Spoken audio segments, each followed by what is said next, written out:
Здравствуйте, мои дорогие друзья! Приветствую вас в новом влоге.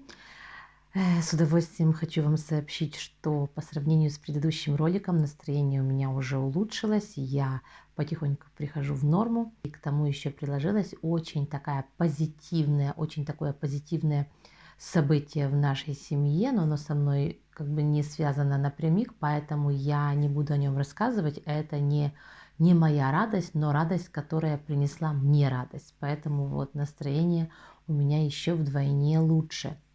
Погода у нас стоит морозная, холодная, хотя сегодня был довольно-таки солнечный день, и это также радует, потому что количество солнечных лучей у нас, к большому сожалению, очень ограничено, и когда они появляются, нужно ловить каждую минуту, чтобы улучшить себе и настроение, и самочувствие, и вообще порадоваться тем, что происходит вокруг. Поэтому по крайней мере в моей семье, когда наступает осень, мы активно принимаем витамин D3 для того, чтобы, как бы сказать, улучшить свое состояние здоровья в связи с тем, что у нас очень и очень много затянутых серых пасмурных дней.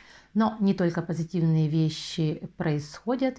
Приболел мой муж, где-то он простудился, ну и теперь нужно ставить его на ноги, а вы знаете, что когда болен дома мужчина, это хуже, чем болеют двое детей. Не знаю, как это у вас, но иногда у меня такое ощущение появляется, поэтому сейчас нужно его как-то поддержать, и чтобы эта болезнь не развивалась, нужно ее задержать, срубить на корню, как говорится. Думаю, что все будет хорошо, и мы с этим справимся. Вещь, которую я хочу вам рассказать, которая произошла как раз на этой неделе, я не сразу ее заметила, но она меня очень и очень удивила. Муж пошел проверять почтовый ящик и принес оттуда интересную бумажку. Он мне об этом не сказал, и я ее сегодня просто случайно увидела на холодильнике. Прочитала, и просто так, знаете, в первый момент меня как-то так застопорило. Это было уведомление. Не было это именное уведомление на нас, как бы подписано адресом. Нет, это была просто такая, как бы, просто такая карточка, на которой была следующая информация, что согласно какому-то постановлению с 2010 года каждый гражданин обязан иметь временную или постоянную прописку. И поэтому каждый должен, кто там не прописан или как, совершить это действие. Там были поданы номеры телефона, что это обязательно должно быть, и эта услуга бесплатная. И вот все в таком же духе. Я вам скажу, что об таком я слышу впервые. Сколько лет вообще живу. Ну, раньше, конечно, во времена социализма с прописками было совершенно по-другому. Это каждому понятно. Но вот потом мы как-то об этом не слышали. Даже что вот там, например, если у тебя две квартиры, допустим, то ты не обязан, например, в каждой там прописываться и так дальше. С этой пропиской не было каких-то таких больших таких, давлений, как бы, да.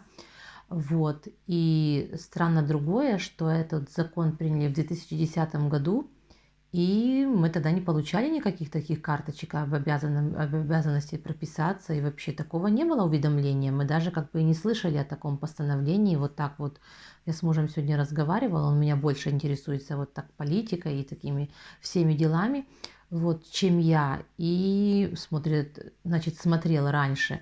Сейчас уже он не смотрит, но раньше он смотрел все новости, все политические, как бы, такие главные программы. Вот приходил с работы, и в 5 часов начиналась эта «Ля Экспресс», такая есть передача, 15-минутная новостная программа. Вот он как начинал вот это смотреть, потом была в 18 «Панорама», потом во сколько там, я уже даже не помню, так давно я перестала смотреть телевизор.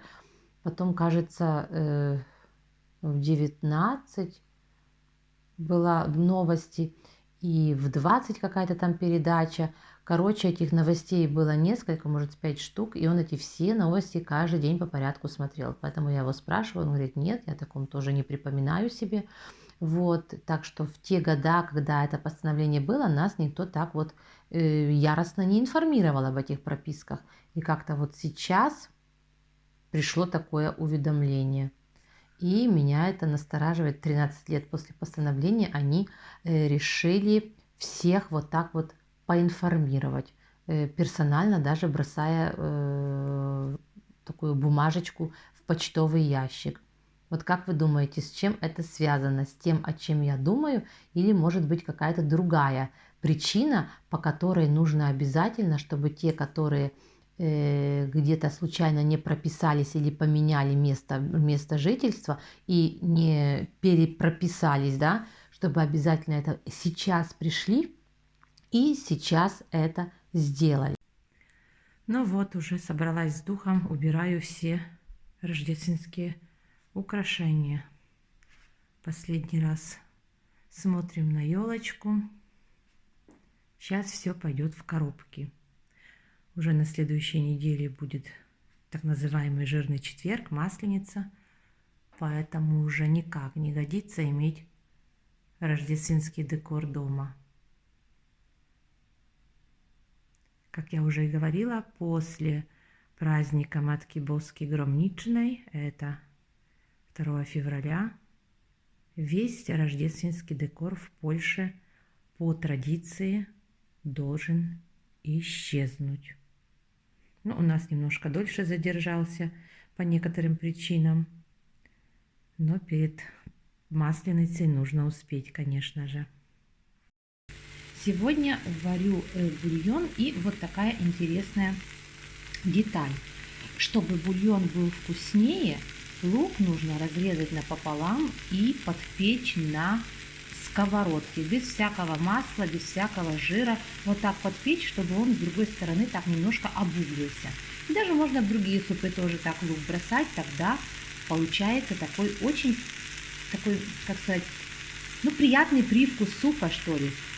Очень интересная деталь, которая придает такой специальный вкус, который, ну, всем нравится. Поэтому, если кто не знал, воспользуйтесь таким советом.